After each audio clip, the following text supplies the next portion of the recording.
Welcome to Double Fries No Slaw. It is Sunday. Bro, that intro is so intense. Do you like that intro? I was wondering what Brendan was doing there. You don't like that video? It's too much. That video is okay. Awesome. So Bourbon on a Budget. About? Let's jump right into it. Welcome to Double Fries No Slaw. TJ Pinger, Richie Barnes, Brendan Sonnone of Noles 247 here with us today. The Bourbon on a Budget intro is really good, right? Like you like that one because you made it. I mean, right? My taste in intro. I have ska playing on my podcast. We have some weird folksy music, so maybe I'm not the one to. I like a simplified intro. That feels like is it the music or the video that's too much for you? That feels like kind of a bar theme. I like the electric guitar in there. It's quick. It's like 10 seconds. So, something never mind. I think it. Oh, hey. Kid show. I just like it's a quick, but it does feel like a sports bar theme to me. The guitar, I think it's the guitar that did it for me. That was a little, doesn't fit the vibe that you guys have. Like, I feel like this is a laid back podcast, and I feel like I want to punch someone after hearing that. Like, I just want to rage. Well, you can punch me if you weren't 4 hours away. You can punch me in 2 weeks. Okay. It's a date. But I'm gonna get Harlan's. You see Harlan's muscles today? I'm gonna get him on you if you punch me. Oh, I saw Harlan's. It's not gonna work out good for you. We'll Double Fries No Slaw. We'll get going and we will talk some FSU football. Spring Scrimmage yesterday, closed to the public, but the scoop man himself is on the podcast. Instead of just reading your report and regurgitating it ourselves, like some people, we figured we would just bring you on to talk about it so that you can continue on with the credit. But before we do that, Double Fries No Slaw brought to you by Guthrie's in Tallahassee. You can visit both their locations at 1818 West Tennessee and 2550 North Monroe. Be like Brendan Sonnone and get your barbecue, your fried chicken, whatever it ends up being, Double Fries No Slaw. You said you got barbecue yesterday at Red Shed. Is that where you went? I went to Four Rivers yesterday, and they asked what I wanted for my side, and it wasn't even. I wasn't thinking of you guys. It just happened. I was like double fries, you were and thinking, I was like, "Damn it! It's happening. It's a movement." You don't go for the jalapeno poppers there? I did. So the missus got double fries for hers, and I got the jalapeno with the jalapeno with bacon around it. Bacon wrapped jalapeno, poppers. And they're not poppers though. Poppers, they're fried. Oh, you're right. These are cream cheese filled, and then they have the bacon around them. And then I got a little of the jalapeno cornbread. So yeah, it's a little spicy Sonnone yesterday. Spicy Sonnone. Can we? I'm with Richie there. They're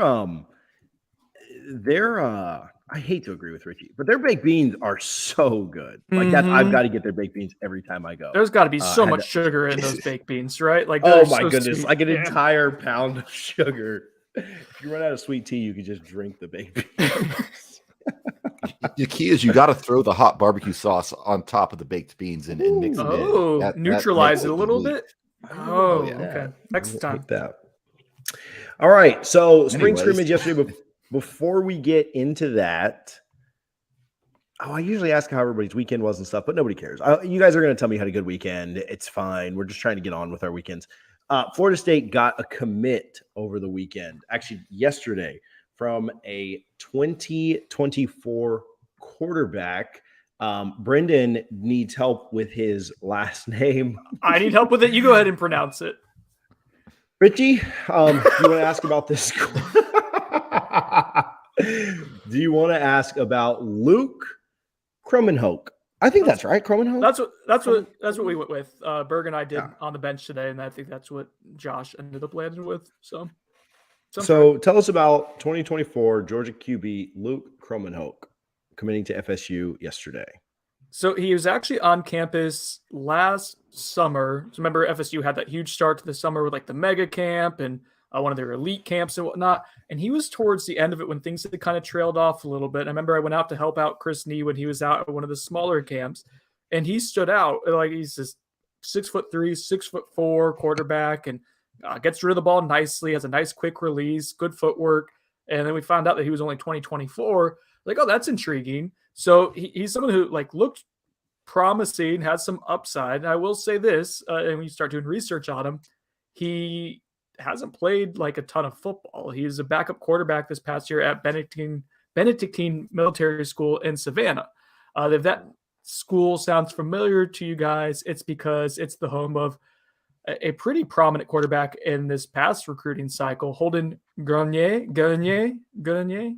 who was Florida State was actually his first offer a couple of summers ago when Willie Taggart was the quarterback. Oh, TJ, I just saw, man, you made me isolated for this. I hate that so much. We do that on this one so that we can like clip up your answers and it's not just me and Richie looking all stupid in the background. So gotcha. Yeah. So you're not doing it just like you try to troll me on Bourbon. Yeah. Gotcha.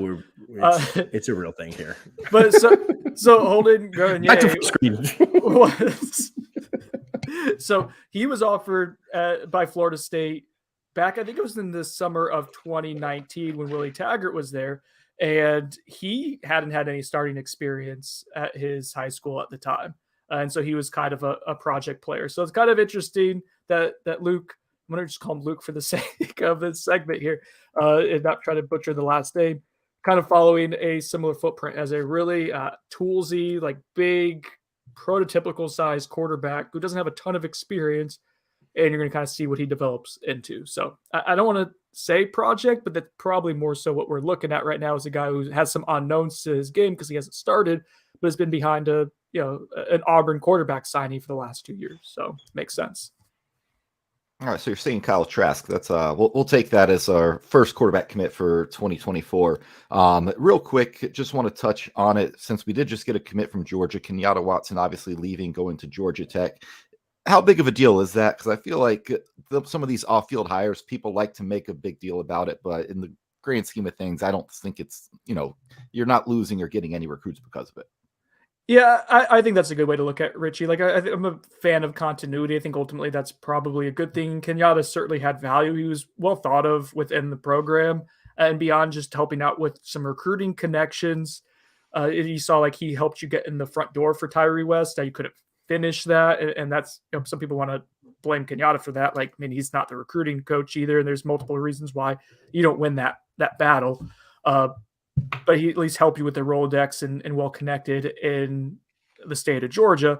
But he was also like well regarded as someone who put a good face on the program for like when NFL scouts would come by to watch the college prospects at FSU.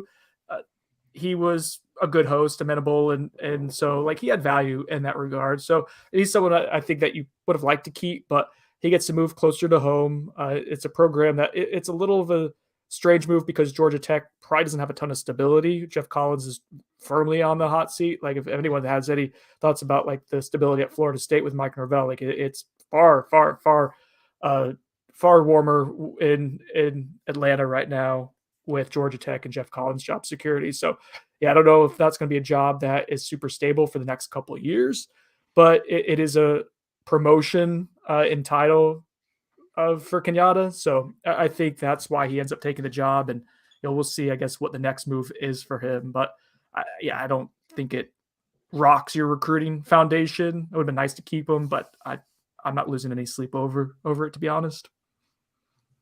Yeah, and it's like you said, it's whatever. But Jarvis Brownlee, want to get on him real quick. TJ and I spent a good bit of time talking about it last week on the podcast, saying we just want a conclusion to everything because everything was kind of up in the air. We got that conclusion. He has entered the transfer portal. Seems like a mutual thing. I don't want to be the guy, who cares? We lost the guy that gave up touchdown to Jacksonville State. I think he was a pretty good player and definitely contributed to this defense. Where does Florida State turn to with him leaving? Who steps in? Because, like I said, I do think he will be missed.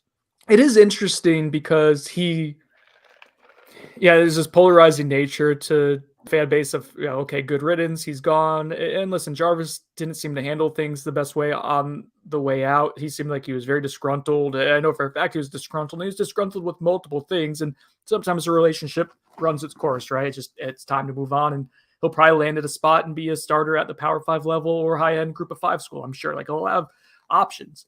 Because, Richie, like you said, there was some inherent value to him as a player. He had more than 800 snaps this past season. That's a ton. That's like the top 95th percentile for anyone at his position nationally. So you played him a ton because you didn't have any options that were better than him last year. Now, he did give up the Jacksonville State touchdown. He had some moments that were pretty low where he struggled in space and some of his athletic limitations showed up. But Also someone who's super aggressive and willing to come up and be a physical tackler. He had some missed tackles, yeah, but helped you out more than he hurt you, I think, in the perimeter run defense ultimately. Someone who played really hard, and there is something to that. So how do you replace him? Again, you're replacing someone that had 800 snaps for you last season. What I will say is that the guys who are competing to take his reps weren't really in the fold last year for you. And I think that's more telling of the cornerback room in general, of how you're trying to overhaul it and flip it compared to what you had last year, than it is like, say, that Jarvis was a great irreplaceable player. He's replacement level. So Renardo Green is a name. He's someone who's moved from safety back to cornerback, and honestly, he's looked pretty solid this spring. Key for him has been health. He hasn't been healthy for 2 years. Now he's been healthy for a stretch of 4 to 5 months. He'll be in position. Greedy Vance was a Louisville transfer who I think's had some ups and downs. I'm not super high on him, but I think he helps you out. Like if he's in the nickel role for you, and I think you can live with him there. And he's super. He kind of actually reminds me a lot of Jarvis, where there's going to be highs and lows, but plays really hard. And then ultimately, like I think you're looking at probably either Sam McCall or Azaria Thomas as someone who can help you by the middle point of the season, maybe jump in as a fresh much like how Omorion Cooper did last year. And that's Duke Cooper solidified as a starter. He's been really good this spring, was really good at the end of the last year. Someone they're using as a building block. And then I think Kevin Knowles is the last name that I'll throw out there. But I think Kevin Knowles and Omorion Cooper are your two like solid, surefire things that you know what they are in the secondary baseline. Now those 4 other names are guys that you're looking at to see who replaces Jarvis Brownlee in that 3-man rotation in the nickel package. Did you guys see Fox News wrote an article about Brownlee holding out because of NIL and everything, and they cited Ingram in the Nullcast? I thought that was pretty cool. It's part of and I did not see that article, but yeah, I know that narrative got put out there, and I'll be honest, like the NIL stuff was part of why he was disgruntled. I mean, he was public about that. That was on social media and checking with sources. Yeah. Like there were some issues with NIL and kind of following up on some commitments on his end. But man, like NIL was something he wasn't happy with. I'm told he wasn't super happy with like some of the coaching stuff and who was overseeing his position group, and wasn't happy with some of the additions and guys who were like going to be competing for his spot this past year. So like I said, sometimes like in life, it's just not working out. And when it's not, everything makes you unhappy. And I think that's ultimately like why Jarvis wasn't at Florida State, is he just wasn't happy anymore. And FSU kind of gave him the opportunity to figure things out. And I think he kind of realized he was better off moving on. Yeah. You're right. Real quick, I just want to, being an Orlando guy, Damori Tate, are we going to see anything out of him? You didn't mention him, but he's a guy out of Freedom here in Orlando that, could potentially step in. Is that, Richie, are you like, if you school district, or would you be in the Freedom area? Like if you were going to high school for you? Yeah, okay. I'd be district for Freedom. All right. So Damori has up to this point been pretty disappointing, right? Like he was a borderline 5-star recruit. He was a blue chip guy, academically ineligible his first year on campus. And then last year just was really kind of lost in the shuffle and never really distinguished himself in practice. This spring, he has, to me, shown more in just like 6 or 7 practices than he has all of last year, seeing practices in person. He's someone I think that's going to compete to be in the rotation and push in the 2 deep. We'll see if that leads to actual like snaps in the season. But yeah, I entered the spring feeling like we were close to calling it and being like, it may not work out here. Through 6 or 7 practices, I'm like, okay, there's actually something there, and maybe you'll still get something out of him. So he has a chance if he keeps developing and keeps improving, which he seems to be doing right now. He seems to be building some confidence. That length that he has and some of the athleticism, at 6'1", 6'2", is hard to teach. And I think he's starting to kind of realize how to utilize that size to his advantage and be a little bit more physical in coverage. So that's starting to show is something that, again, not ready to wave the white flag quite yet. Other side of the ball, we'll start at the top of the depth chart. Quarterback, obviously the most important position. You wrote yesterday that there's kind of an internal belief that Jordan Travis is really kind of taking hold and mastering maybe even the offense based on what you're kind of being told. Can you just talk about the quarterback room in general, from not only yesterday's scrimmage, maybe start there with the scrimmage and then move on to, there's been a lot of hype around Tate Rodemaker, and I'm not asking you to, refute any of that hype or, crap on a kid or anything like that. But can you just talk about your perspective on kind of where Tate is, where AJ is, and then, of course, Jordan, who we expect to start this year? Well, let's start with Jordan. And yeah, I wrote mastering the offense. And I'll be honest, guys, I mean, he's looked really good in the spring. And not always dynamic, but to steal a cliche here from the scouting community, the floor has been raised in his game. And by that, he doesn't commit turnover. He doesn't have turnover worthy plays in team drills. I don't think he's had any in 7-on or certainly 11-on-11. And that kind of followed through with the scrimmage, from what I can understand on Saturday.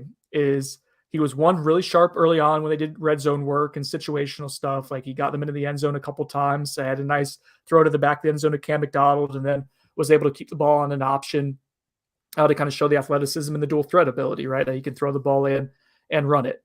And then in team stuff, I think the offensive line struggled early on and there was some drops, but he kept on making the right reads, kept on getting the team in a good spot. And eventually the offense kind of it finds its footing, figured things out. And he makes some really nice plays downfield. But again, he's keeping the ball away from defensive backs. He's not turning it over. He's just getting the guys in good plays. By that, I mean, we'll see that even in practice sometimes where he'll make a pre-play check and get them into a run. And it's multiple times has led to a 20-yard gain where just there's a giant hole because he sees what the defense is running, gets them in a good spot, getting the ball in good, accurate places where only his wide receivers can make plays on the ball. We'll get into that, but the wide receivers are making more plays on the ball. That's been one of the biggest developments of the spring, I think. So Jordan's just been very, very solid overall.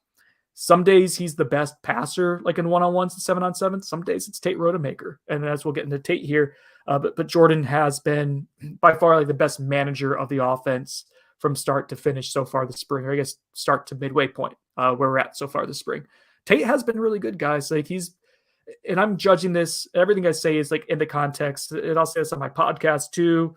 And on the message board, it's everything that I'm talking about is the context of 7-ish wins. Can you get to 7 wins and then maybe overachieve and start talking about 8 or so wins? But can you get bowl eligible, have a winning record?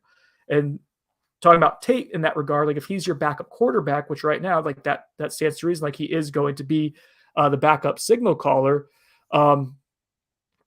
He's been really, really solid. And last year, there were times where he was not very good, right? So he would just get lost at times in practice and just struggle with consistency. And we'd see that, at times in his career when he was a freshman playing against Jacksonville State, kind of thrown into the fire and looked lost, or last year's spring game. But I think that we're seeing him kind of turn a corner a little bit and elevate his game. Now, is it enough to be be comfortable with him being your backup quarterback going into the season? Yeah, I'm not ready to say that yet, but what I can say is his A game has been really good this spring. He's managing the offense a little bit better. Some turnover worthy plays yesterday, I guess, where the defensive backs had chances to get to the ball, but nothing, to my knowledge, led to an interception. No, I'm trying to think of what I got from sources. I don't think so. Regardless, he's been good at getting the ball downfield. Again, I'm not ready to anoint him as someone who's legitimately pushing Jordan Travis. I think that's a little too much, but is he giving you some reason for confidence as quarterback too? I think that's a reasonable conversation to have.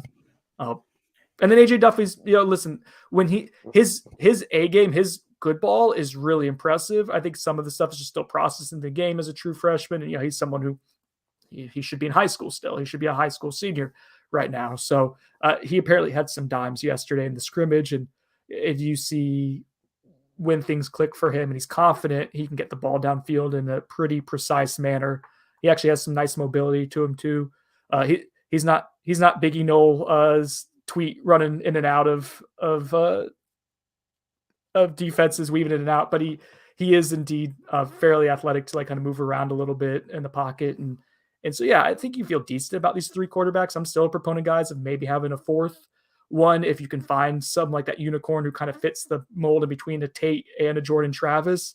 Whether you can find that or not, I don't know, but I do feel better about the quarterback room today than I did going into the spring for sure. And that's largely because Tate Rodemaker has elevated his play as quarterback too right now. And how much of that is just who these guys are throwing to, right? Because last year yeah. they didn't really have a lot to work with, not to disparage that room, but they've completely revamped it. Obviously, we talked about Winston Wright Jr. last week in that situation. Hopefully, he can have a speedy recovery. But who's standing out? Is it the transfers? Is it Micah Pittman's and Johnny Wilson's, or do you have guys like Malik McCain and Pokey Wilson stepping up? A little bit of yes to both of those, Richie. Like the wide receivers stepping up and elevating their play is helping out a ton. And Mike Norvell has talked about that at times this spring, how that's helping out the confidence of the quarterbacks. I think Tate Rodemaker said even like, I get the ball, I know I trust these guys. I put it in a spot, they're going to go up and get it. And Adam Fuller yesterday, I thought was actually like really thoughtful on like, hey, sometimes, and this happened on Thursday, at the end of Thursday's practice, like Tate put the ball in a great spot 3 plays in a row, and the wide receivers went up and made really good plays 3 times in a row. And the DBs were in good position. It wasn't them playing with bad technique for what I could like. It was just a dime dropped in a perfect place and a wide receiver going up and making a play. And that's happening more and more this spring. I think that's why you're confident with pretty much everyone on the defensive backfield back other than Jarvis Brownlee and Miko Dotson. Like, their wide receivers are beating guys that they were losing to last year. And last year in camp, like we'd be watching the DBs generally win. And you're like, okay, I think the secondary might be pretty good. And then you come and find out against Notre Dame, it's like, they're out of position a little bit more than you would like, or they're not turning around and getting, playing the ball in a way that's productive. And you come to find out, it's like, oh, the wide receivers were just really bad last year. And there were practices last spring where, man, they struggled to complete the forward pass. I think that's the big difference this spring is, there may be a bad series or two, but there's not a bad practice with the passing game. Like it's not just this horrible, like dreadful, we can't move the ball at all kind of vibe to it. No, there are guys who will go and make a play if you are struggling. And that is Johnny Wilson being really physical and using his size well. Like that's shown well so far. Micah Pittman has had a good 3-day stretch where he's just making highlight plays every single day. Apparently he had a touchdown in Saturday's scrimmage. And again, it was another highlight play where, he gets a corner pattern against a corner one-on-one. Jordan Travis hits him in a good spot where only he can get it. But then he finishes off the play by running over a safety for a touchdown. And that's kind of the little extra something that you didn't have last year that maybe Pittman can bring in. But then Ja'Kai Douglas, Malik McClain, and Pokey Wilson have all been really good among the returners, especially Ja'Kai Douglas. Like he's probably been the most consistent player on offense from day 1 through day 7 of spring so far. Like Ja'Kai finished last year on a pretty high note and finding some confidence, and that just seems like that's followed through this spring. Him and Jordan Travis have a really good rapport. They've been very solid together. And the other guy that I want to shout out is Darren Williamson. He's been really solid. He's one of my boys. I find a couple boys who I gravitate to every spring in camp who maybe kind of under the radar guys who can turn into something. And Darian is good for one big play at least every single day. And so he has a little something there. So yeah, wide receivers have been fun to watch. A lot of fun. That's probably been the best, most pleasant development of the spring today is I think he got something there. You wrote a little bit about Trey Benson, CJ Campbell going to the running backs. I feel like we're just doing every position group here, but yeah, that's fine. I know he won't do it, but could Mike Norvell, could he end up having a gotcha moment with this fan base that gave him so much crap over Trey Benson? And can he just tweet after I would love if whoever's running Norvell's account, against LSU when Benson runs off an 80-yard touchdown or something, if they would just tweet told you so or something like that. Is that in the cards? Is it too early to tell? You talk about the running backs there for a minute. So Trey Benson's funny, when they announced him, when FSU sent out its press release for him, there was a quote from Mike Norvell that he was clearly aware people were the fan base was anxious about his injury, and they're oh, he's 100%, and we feel really good about it. And we were told by sources at the time, it's hey, he doesn't have extensive nerve damage or any nerve damage in the knee, which is huge. There have been injuries in the past, say Keyshawn Helton with his knee injury, he's had some nerve damage, and that ultimately impacts your ability to recover quickly, and it impacts your ability. We saw that Mackenzie Milton too. It's you may have some good days, but then you may just have a bad day where your muscles haven't healed in the way that they need to over a certain span. You just don't have that explosiveness, that twitch that you need for a certain period of time. That kind of comes and goes a little bit. So with Trey Benson, no, there was no nerve damage from that pretty serious knee injury in 2020. And last year at Oregon, like he didn't have a very productive year, but he played a lot of snaps on special teams. And given that he was less than a year removed from that knee injury, I think that was important. He did have a big knee brace though. And when he did run the ball, he didn't look particularly explosive. So that was the unknown that I had going into the spring was like, I don't know if I didn't have concerns about him being healthy. It was more like, okay, how explosive is he going to be? And then we start hearing like, okay, that he's testing well. And some of the GPS numbers are showing that he's hitting the highest threshold speed of any running back. And then you see him in spring and he looks, okay, he's legit 6'1", 215 as listed. Like that's what he looks like. And you see him move and you're like, oh, that looks a little different. Like he's running at a level, like there's a fluidness to his game that you don't really see in 215-pound running backs. And then yesterday happens and he apparently was great yesterday. Like, I don't know if he was like revelatory. I'm not saying he's like Dalvin Cook or anything like that. So please don't get it twisted, but he showed the ability to get to bounce and get outside and be fast. I heard he was really good like in short yardage stuff, which I think is a huge win for you. If you can trust him to be a power back in your rotation, picking up first downs, on 3rd and short or getting into the end zone in the goal line. Like he had that in addition to having some of that big play speed where he can hit a 20, 30 yarder. On Tuesday's practice, he hit a 60 yarder around the corner and showed a little speed. He offers something, guys, that no one else on the roster has, which is size and speed at the skill spot.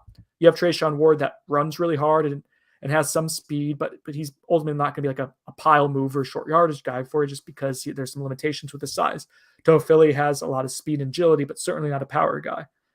You have that, I think, with Trey Benson. So, yeah, I think you hit on that take in terms of him being someone who can help you elevate that position to some extent. There's going to be a role for him. And maybe, just maybe, he can be your feature back. I think that's on the table. That's a conversation we can have, but he's going to help you. CJ Campbell is someone you mentioned, TJ. Like, that's another one of my guys I'm going to fixate on the spring and be like, oh, maybe there's something there that he can help you a little bit. He's been really good almost every single day where he does something impressive.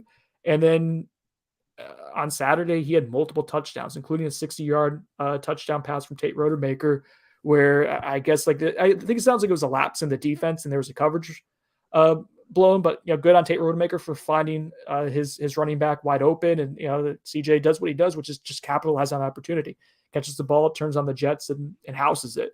And he had multiple touchdowns on the day. And what I like is that CJ is not doing this just against like the scout team or something like that. Like he's producing and making plays against scholarship players and guys who are going to be playing on Saturdays. And so I think that's important. And I don't know how much CJ helps you this season, but he's following the Trayshawn Ward track of, King of the Spring, who I think will ultimately be someone who gets on scholarship in the next year or so if he keeps progressing and is someone that you can maybe count on in your run game, down the road a little bit. So I had a lot of concerns about the running back room going into the spring, maybe more so than any position. That's been alleviated to an extent. I think there's a baseline of competency at that position group. I don't feel anywhere near as concerned about that today as I did, 2 or 3 weeks ago. Yeah, but when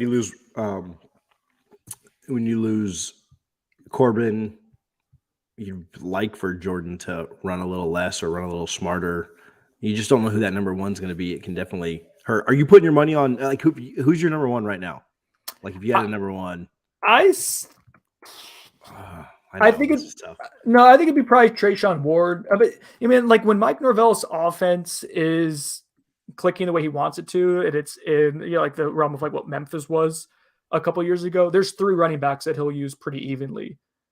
So I think that's ultimately where you want to get to. Is like he doesn't want to give a guy the ball 20 times a game. He wants to give it 15, 12, 10 or something like that. So Trayshawn Ward and Trey Benson would probably be the top 2 front runners for me. And I think Lawrence Philly is going to be involved in that as well. And they all do something different, which is important too for that, have that 1, 2, 3 skill set to kind of move them around a little bit. A couple more things and we'll get you out of here. Defensively, a couple of guys shined. You want to chat us through? We won't go position group by position group because we already chatted a little bit about the secondary, but talk to about some guys that shined yesterday in scrimmage yesterday. Tatum Bethune, that's another transfer that FSU adds that seems to be a hit. He's UCF transfer and someone that, Randy Shannon, the linebacker coach and co-defensive coordinator, had a familiarity with. They worked together at UCF and Randy recruited him out of Miami and helped develop him. And Tatum Bethune was really good for UCF last season. But the question was, like, could he make the jump from the Power 5 level? And Adam Fuller said yesterday that Tatum Bethune absolutely belongs at this level. And having seen him in person and then hearing that he was one of, if not the most impactful defenders yesterday during the scrimmage, feel really good about what he's going to do to stabilize that position group. And I think about Tatum is like, you don't look at him and be like, oh, that guy's an NFL player. Like he doesn't look huge, but I mean, he's measurable. So he's 6'1", 230 or so. So he's not, he's not undersized. He's probably about what you would want there or close to it. But what he does is he's very quick. You see him during like some of these cat and mouse drills in practice where he's turning, you have to run around a cone and then pursue the offensive player and thud. And he turns the corner and runs around the cone faster than some of the skill guys do. And I think that's important at linebacker, like to have quick first step and to be able to change direction quickly. And he can do that, but he's very instinctive. He knows where to go. And when he hits you, the play ends. And that's important. And I heard that on Saturday. He was getting into the backfield quite a bit or meeting guys at the hole and being physical at the point of attack. And that's really like what you want at linebacker. What that does is elevate the entire position group, right? If you have him as being your best player, which it seems like right now he'll be the best linebacker you have, then that means that Kalen Deloach might be your second best instead of your best, and Amari Gaynor might be your third or your fourth best guy instead of your third, and you have DJ Lundy instead of being your second best is now your third. Like I think that's kind of what it does. Is it allows everyone else to have a role that's a little less pressure filled. And with that in mind, like I heard that Amari Gaynor had an awesome day yesterday, and he's had a couple of good days in a row now. And like maybe, just maybe for him, he has all these physical tools and he's shown signs where he has really good games in the past, but like under the staff, they haven't been able to quite find a role for him. And maybe like he's kind of figuring that out a little bit because he apparently was all over the place on Saturday, and maybe he's turning the corner. So maybe the lights coming on are turning on for him a little bit. So Tatum Bethune, Amari Gaynor were two names. Jared Verse, I know everyone wants to hear about.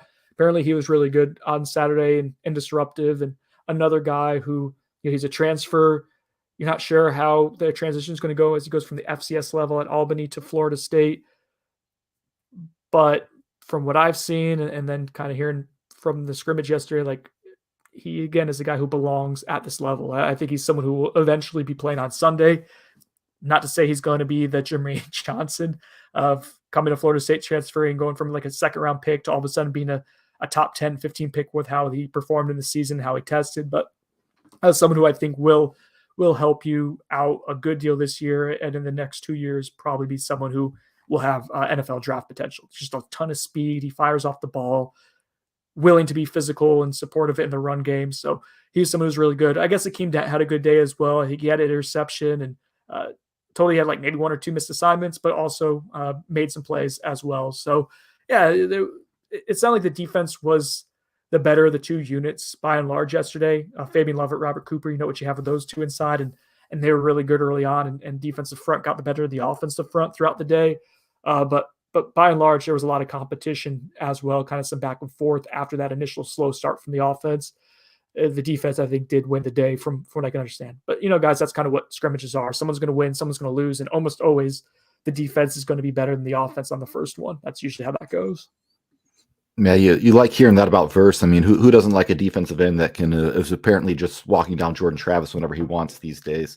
But yeah, Jordan denies that happened the way that it's been reported that it happened. Verse did have a good angle on him, but the fact that he was able to get close to him on Thursday's practice, he didn't get close to him. He tracked him down, but regardless of the angle, Jared Verse has some athleticism. I think that's evident. Yeah, and you mentioned the defensive front kind of got the better of the offensive line. How has the offensive line looked to this point in spring practice? And do we finally have some depth to where not just a starting five that you like, but if one or two of those guys go down, you're not putting in people who probably don't belong playing in the ACC? I'm not ready to call that yet, Richie. The way I describe it is I think this is how I would describe it, is you have four guys I think you feel good about, that you're like, okay, we know who they are. We know there's this level of competency to them and we can trust them. I think you probably have two more guys or so who you feel okay about.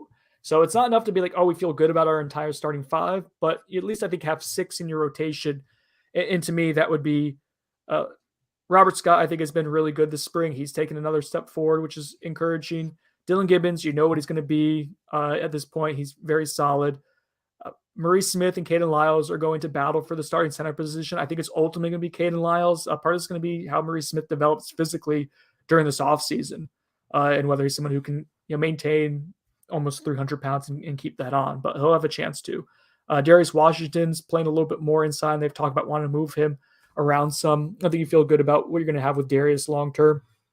And then after that, so you're trying to figure out, okay, who's your reliable guy at the other tackle spot? Is that going to be Bless Harris or is that going to be Lloyd Willis? Right now, I would lean to Bless Harris. Has been a pleasant surprise this spring. I don't know if I feel good about him starting, but he's someone who jumps up from the FCS level and he plays with strong hands, decent footwork too. There's something there, more so than I thought. Honestly, I thought coming up from Lamar, watching some of his games at that level, I wasn't super impressed, but he's taken to coaching. He's taken onto this weight program, looks good. I think if he was like your sixth guy, like off the bench, or your first guy off the bench, your sixth guy in the rotation, your swing tackle, I'd feel really good about where you're at. I don't know whether I'm ready to say, okay, I buy in as Bless Harris as a potential starter. And I don't think Lloyd Willis is quite there yet. So yeah, I think you have some decent answers at spots that you didn't have last year. I think, you maybe had 3 starters that you trusted last year. So you're ahead of the game there. I think if Bless Harris is your backup, that's a much better spot than you were in last year when you were kind of getting into the weeds a little bit with like Brady Scott having to play significant snaps or hurt Baby-On Johnson. I don't think you're going to have that with drop off with Bless Harris. I do think, Richie, as we're looking at the spring right now, based on how things are developing, if you can find a borderline competent tackle to either be identical as Bless Harris from a skill production standpoint, or just, if you can get an upgrade, that'd be great. But even if you get someone about the same skill level as Bless Harris and at least have those 2 as options that you feel like okay about, I think that would make me feel a lot better, alleviate some of the concerns I have about the offensive line. So to answer your question, it's kind of moving in the right direction. We're not quite at the spot where I'm like, oh, this is going to be an average Power 5 offensive line yet. I don't think we're quite there. I think we're almost there. Got to see what Florida State does the rest of the offseason. If you can add one more guy via the portal to kind of solidify it. Awesome. Hey, if you're watching this, if you're listening, if you could do us a favor, if you appreciate what you're viewing here or listening to, if you could just hit the share button, we would certainly appreciate it. Hit the like button, or if you're on YouTube, or subscribe. We won't always have somebody as good looking as Brendan Sonnone on this show, but we did today, and so that should go a long way to you guys supporting us. Last thing I have, Brendan, and then we'll get you out of here. You mentioned Jermaine. I know you're kind of a draft fiend. Is that a good word? Draft fiend? I know you love the NFL draft. I'm definitely a draft. You can call me a nerd on it. That's fine. Draft wizard. I like wizard a ton. Draft wizard, Brendan Sonnone, Spicy Sonnone. I don't know if you noticed that I changed your name down there at the bottom, but I did. Oh, did you? Thanks for doing that. You're very welcome. If you guys have any quick questions for Brendan, by the way, we are, I don't want to keep him too much longer, but we are live on YouTube and Facebook. The comments actually work there. So if you have good questions for Sonnone, if your questions suck, we won't ask them. But talk to us about what you expect to, project Jermaine and Kier and Jayshawn for us, and then we'll get you out of here.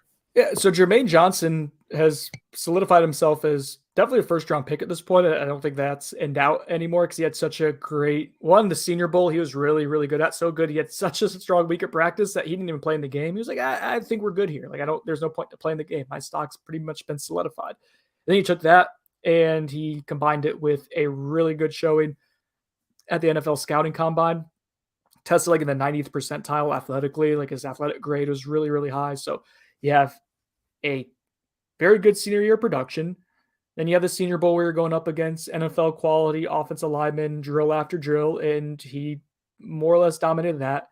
And then you have a dominant performance at the NFL Combine. And that's made him, depending on like what mock drafts you follow and you believe, like anywhere between a top 5 to top 15 overall pick. I think top 5 seems a little strong, especially it's such a deep defensive end class. Like they're talking about maybe 2 different defensive ends or 3 different defensive ends ahead of him already, like going in the top 5. So teams might say, hey, we can wait a little bit and take him if he drops into the teens. But I think by and large, like, you'll hear him in the first 15 picks of the NFL draft. And if not top 15, definitely by top 20. Like he's really good and it's kind of to steal an NFL scouting combine or a scouting term. he checks all the boxes. So he hits a lot of what you want in a defensive end. Carrot Thomas, he wasn't invited to the NFL scouting combine, and it was a little bit of a disappointment because a multi-year starter in the SEC, and then obviously this past year at Florida State, you think he would have a chance to, one, he had to probably get some medicals done because he had a previous knee injury at South Carolina. The two, again, if you have his level of production, you would assume that he gets looks at the combine. The issue for him that I think he's going to run into, and that's why this pro day is going to be big, is to test his athleticism. I do think there's going to be concerns about what position he plays in the NFL. And even though like defenses have really skewed to hybrid schemes and hybrid type of defenders, what does Kier do particularly well? Well, he's a decent edge setter, and he's impactful when he pass rushes inside. But the issue is like he's not super athletic to be a full-time edge defender in the NFL, and he's not big enough to be consistently inside. So, kind of like similar to like what DeMarcus Walker has kind of struggled with at times in the NFL, finding like a full-time home. Is he an outside guy? Is he an inside guy? Does he do anything well enough to be an every down player? Then when you factor in that Kier has played college football for 5 or 6 years and has an injury background as well, like I think that's probably going to keep teams from drafting him. I assume he'll probably be someone who, unless he comes out and tests extremely well on Tuesday during FSU's pro day, it makes you kind of turn your head a little bit, kind of like what Janarius Robinson did, and same with Josh Oquendo. Those guys tested so well that their upside athletic profile with their length and size, like teams took flyers on them in the 4th round despite college production not being great. Kier has better college production than either of those guys, but because he doesn't have the physical tools or length or size, he probably doesn't get drafted is what I'm trying to say, unless he does something pretty special coming up this week. Definitely a guy who I think gets invited to camp, though, and we'll have a chance, and we'll see if it goes from there.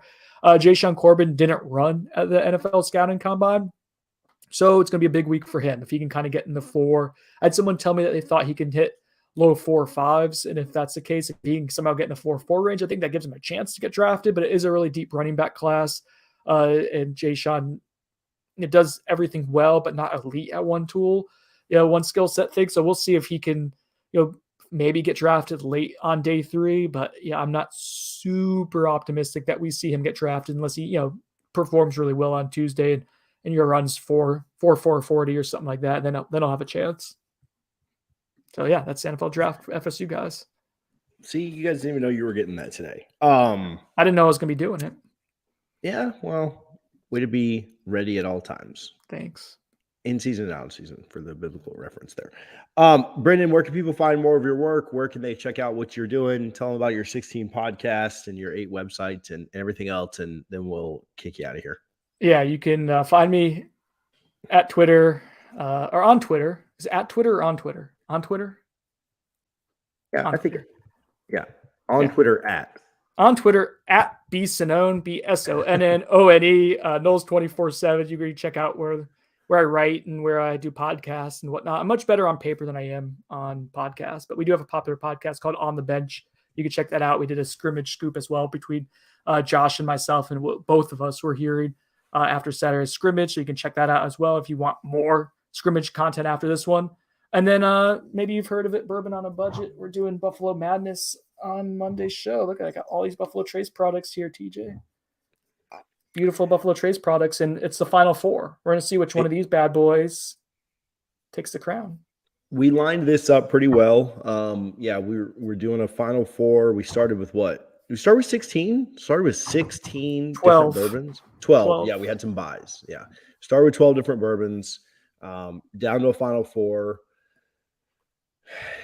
We line that up with this week's Final 4. Championship will be next Monday night. I think we're going to do it like 7 p.m. so that it's before the game, which it's stupid that the game is that late. But we lined this up really well. We don't do many things very well except for drink, but we lined this up really well. So check out Bourbon on a Budget. It should be fun. And go follow Brendan Sonnone. Yeah. Brendan, I feel like you get the most crap out of everybody on the entire beat. Thank you. The most undeserved crap. Some people deserve the crap they get, but the most undeserved crap on the beat. But I think you're at least in my top like 10 or so people on the beat. So I do want to say that. Like I'm not sure there's that many credentialed media members on the beat, but thank you. I'm admittedly an easy target, and people like low hanging fruit. So I'm sweet and juicy at the bottom of the tree. What can I say? You are sweet and spicy. Spicy. Well. Spicy Sonnone, thank you so much for hanging out with us. I'll see you tomorrow when we record Word on Budget. And God bless. Bye, guys. Thanks for having me. See you, bud. Brendan Sonnone of Noles 247. I like Brendan a lot. He does get a lot of crap, but I mean, obviously I do a podcast with him, so I guess I have to like him. But Harlan's not even on screen. But Harlan, you've hung out with Brendan. Brendan's cool in person. Harlan shook his head. Yes, he shook his head up and down. So a yes from Harlan off screen. All right, real quick. If you're still on here, if you're still listening, if you're still hanging out with us, Garnet and Gold, you need to go check them out. You can use code No Slaw at garnetandgold.com and get 20% off of your order. They just released a Gene Deckerhoff shirt. Did you see that, Richie? Did you see that Gene Deckerhoff shirt that they put out? The voice, yeah. It's a good looking shirt. Fantastic. That is what I'm going to wear to the spring game, like without a doubt. Richie, and I do want to tell you guys this, the 20% off code doesn't work for the Gene Deckerhoff shirt. Just buy it anyway. It's like $20. It's not a big deal. It doesn't work. I'll even tell you guys why. Garnet Gold told me it doesn't work for that because they'd already agreed upon a profit price with Gene, and they can't like cut that down and give Gene less. And some of that money is being donated, so like it doesn't work for that. But hats, these state of Florida hats, these are the best hats. Like I love this logo so much. This specific hat is not on there, sorry, but they've got a ton that are like this, like kind of the trucker style that is really popular. Go check out garnetandgold.com. Their vault store is fantastic. I love I'm not like team old logo. I do like the new logo a lot, but I like the vintage looking stuff. So like, I like the older look, like the FSU interlocking old looking logo is really, really cool. Go check out garnetandgold.com. No Slaw gets you 20% off. Use that at checkout. If you haven't gotten your spring game outfit yet, you need to get that done. You need to get that and get it wrapped up so that it's delivered and you have it ready to go. Richie, you're not even going to the game, but like you'll wear FSU clothes. Do you have your spring game outfit? Like I know you'll watch it. Do you have your spring game outfit already picked out? Have you shopped yet? Are you going to go to Garnet and Gold? Like what's going on with you? Yeah, spring game. I'll be wearing my Masters polo and maybe I'll throw on the my FSU golf course hat. All right, very good. Shout out Clint, the guy who on Sunday. Helps build just the wear course. Your Masters polo on Sunday. This is your only chance. You to think wear I only have one? This is your only chance to wear an FSU shirt where we won't lose when we're playing. This is true. Yeah. It feels like a great time. So again, No Slaw. I'll probably throw one on. I'm wearing a Leonard Hamilton shirt today for the Elite Eight. So yeah, honestly, I like that. Yeah, I'm still FSU, even though we're not playing. So good stuff. Check out garnetandgold.com. Again, the code is No Slaw. I'm going to do a quick around the horn, and then Richie, I don't know if you have anything else, but then we'll get out of here. College basketball's been great. Shout out, Coach. I know that. Well, no, all of you FSU football fans are Duke basketball fans. That's fine. Shout out, Coach K, making the Final Four. I don't know. Let me ask you this, and then we'll do an around the horn. But did you like that Coach McKay made the Final Four last night? Were you like anti? Like I kind of like it. I don't like Duke.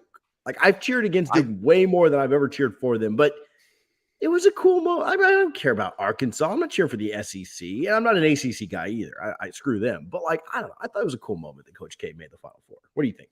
I mean, it's a cool moment. I don't want him to win it, but it's cool he got there. I would love to see heartbreak. I'd love to see St. Peter's beat Carolina today and then beat Duke, as unlikely as that is. But if we get a Duke Carolina Final Four, that's never happened before. So that would be. They've never even played in the tournament before. Love the rivalry.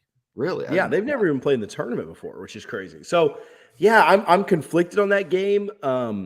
I think I'm going to be cheering for St. Peter's because I can't not. But if North Carolina wins, if North Carolina wins that game, just the buildup and the hype around that Final Four game. We're coming to Orlando next week. Saturday is Kara's birthday, but we're going to have the kids, so we'll be in. Like we won't so I'll get to watch it. Usually we go out on her birthday, and so I don't get to watch one of the Final Four games. But we'll be home, or not home, but we'll be out at a hotel. The kids will be down. So the hype around a Duke Carolina Final Four game, like you thought Krzyzewski's last game at Duke was something that will be on another planet. I mean, that will be amazing. I would expect Duke to win. I expect Duke to win their Final Four game either way. Like, I don't know if you have a strong lean in that game, but I don't think Carolina gets them again. I think they're incredibly hot, and I think they're playing the best basketball in the country right now, without a doubt. I think Nova looks good. I think Miami looks good, but I think Duke is playing the best basketball in the country, and I expect them to win their Final Four. I don't know how they match up against Kansas. I don't know how they match up against Villanova, but I do think that I think they make the championship game. You think they beat St. Peter's or UNC, right? I mean, obviously crazy things happen, but like if you had to bet on it right now, you'd take Duke, right? Yeah, the way they're playing, I think they're probably the hottest team in the tournament. Well, and then like I said, I mean, I don't know. I like Bill Self a lot. I like Kansas, so we'll see. I don't know. If Duke wins, I won't feel that bad about it. I like Coach K. All right, quick around the horn, and we'll get out of here. Dude, we're going to show some love. This is a wild one, but I got a message a few months ago, and I didn't do a good job of following up on this. And one of my buddies' sons plays on this team, and it's a team that gets absolutely no love in Tallahassee. We've never talked about him before, unless I was just out of my mind and didn't remember, but FSU has a rugby team. Did you know this, Richie? Yeah. Club. FSU has a rugby team. It's a club team. All right. So it's not a scholarship program. It's not, it's a club team. But this program gets no love, and we are here to give love to the unlovely. They finished with an undefeated season, which clinched them first place and a first-round bye and home field advantage. They will host the lowest seed in the tournament on 4-9, which is also the spring game. I'm kind of hoping that's a morning thing so I can go out. I don't know anything about rugby. I don't know how the scoring works. I don't know how the play works. I don't know anything. But I'm hoping that's a morning thing so that I can go out to it. They have a second squad as well. That team will be playing the University of Louisiana Lafayette on 4-2. So this Saturday, we'll be using that to determine who's going to make up the bench for the semifinal matchup, which again is that it would happen after that 4-9 matchup. They had a freshman on the team, Max Larson, who clinched the regular season scoring title. He had 66 points in 5 games, so he played one less than everyone else, but still outscored everyone. He had never played rugby until this year. So a little bit of love for FSU's rugby team. Again, we're here to show love to the programs that don't get love. We just did 50 minutes on football. You guys can put up with 2 minutes of me giving our rugby club team a little bit of love. But hats off to those guys. Again, I'm going to message them back. I need to know when that is. Harlan, we might be going to a rugby match on spring game Saturday morning, depending on how Proof and Ology treat us on the night before. But we hats off to those guys. Undefeated regular season, even for a club program, that's super impressive because everybody else is out there competing too. So another undefeated season, something that UF has never had. So around the horn real quick, FSU baseball won both of the first games of their series against Duke. They've stayed hot. I did kind of a fun tweet thread. Shout out Harlan again for his help with that. But FSU's starting pitching, their weekend starting pitching has been absolutely phenomenal. Their Ks per 9 innings is ridiculous and by far leads the rest of the country. Parker Messick was added again on Friday night, throwing 14 strikeouts over 7 innings. Bryce Hubbard got the win last night. They go for the sweep against Duke today, I think at noon. I think that's when that first pitch is. So either way, shout out FSU's baseball team. Softball swept FIU in a doubleheader yesterday. Michaela Edenfield hit her 12th home run, and Lonnie Almeida got her 800th coaching win last night in the second win in that doubleheader. Volleyball went 2-1 on the day at the, I think it's like the LSU Clash, or it's just the LSU tournament that's happening right now. Finished today 2-1, a loss to number 2 TCU, a win against Tampa, but a win late at night against number 6 LSU on their home courts. Florida State was down in that world tied. It was 2-2. They played first to 3, and they had to come back in that third one to get the win. And they did it kind of in dramatic fashion. Every other match was finished up. Everyone was watching quarter 2, and Florida State ended up winning it in the third game of that duel.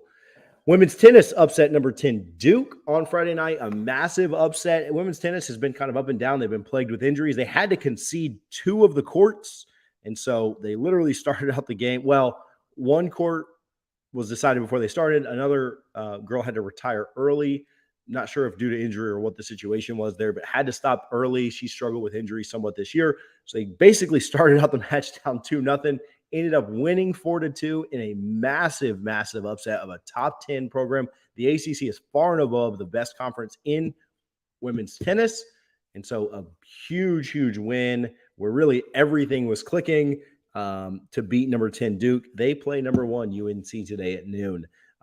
See if they can kind of keep the magic going. Men's tennis beat Tennessee Tech over the weekend as well in a match that just wasn't very close at all. 6-1 final there. We haven't talked about it, but I have a shout out and we'll get out of here, Richie. Coach Sue hanging it up. That happened after.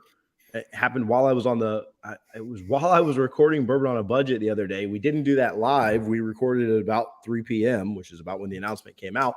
And that came out, and I couldn't even say anything about it because Brendan, I didn't want to have to download the audio and then upload it later. So I had to sit there for 30 minutes and then afterwards say, Sue's Hammerell just retired. So hats off to Coach Sue. She has been more than gracious to this podcast and our platform, not only allowing us to interview her a couple of times, but Coach Brooke a few times, interacts with their athletes and different things. So love everything Coach Sue has done, not only for FSU, but for women's athletics and the athletics program in general at Florida State. So sad, kind of like we talked about with Jean, very happy with her, for her, but also a little bit sad that, she won't be leading our program anymore.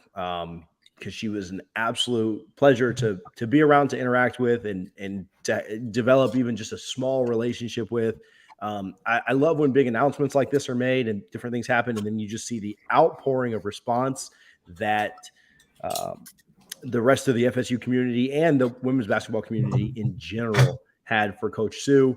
Really, really good stuff. And, when you talk about, she was the longest tenured coach at FSU.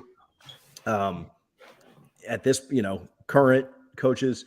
And when you talk about, nobody ever had a bad thing to say about Coach Sue, it stinks and we're going to certainly miss her. But I know you've interacted with her for years and years, and you've told funny stories about, the cutouts and the pizza and different stuff that she's done for you over the years. But again, happy for her, but crappy news because I'm selfishly, not thrilled. It may lead to a pretty fun era coming with hopefully we know who will replace her, but I don't want to look forward. I just want to kind of honor Coach Sue with what we talk about today.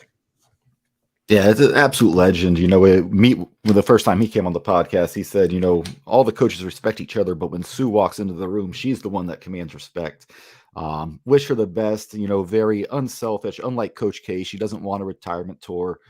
With everyone telling her how great she is, but she's going to get it anyway. She is an absolute legend at Florida State, and I wish her nothing but the best in her retirement. So hats off to Coach Sue. Shout out all of the FSU athletics. Again, there's a lot of teams competing today. We talked about baseball closes out their series against Duke. Women's tennis, again, UNC at noon. Beach volleyball is playing right now against Texas A&M Corpus Christi. Houston Baptist, they play later today. And then the Lady Noles on the golf course today. They start the day in 5th and tee off here in just a little bit. Florida's in 3rd. So it'd be nice to get to at least pass them and get in that top 3. But they are the Clemson Invitational and currently in 5th. That's all I've got for today, Richie. We do have a pop-up episode tomorrow night. It's not a pop-up because it is pre-planned. I'm just not saying who it is in case they back out. But a fun pop-up episode for you guys tomorrow evening. Could have more this week. We'll see what happens. But other than that, I don't have anything else. You got anything else, Richie? Any other shout-outs? I'm using Coach Sue for my only one today. I feel like nothing shouting today. anyone else Nothing out today. is disrespectful. I feel like, shout out my mom who did this. Yeah, we'll just give this to Coach Sue. All right, we will see you guys tomorrow night when we have a pop-up episode. Thank you for hanging out. If you could do us a favor and interact with us on social media, we appreciate it. It's Double Fries No Slaw, Double Fries Pod. We appreciate you guys. Good luck to all of our athletes competing today, and go Noles.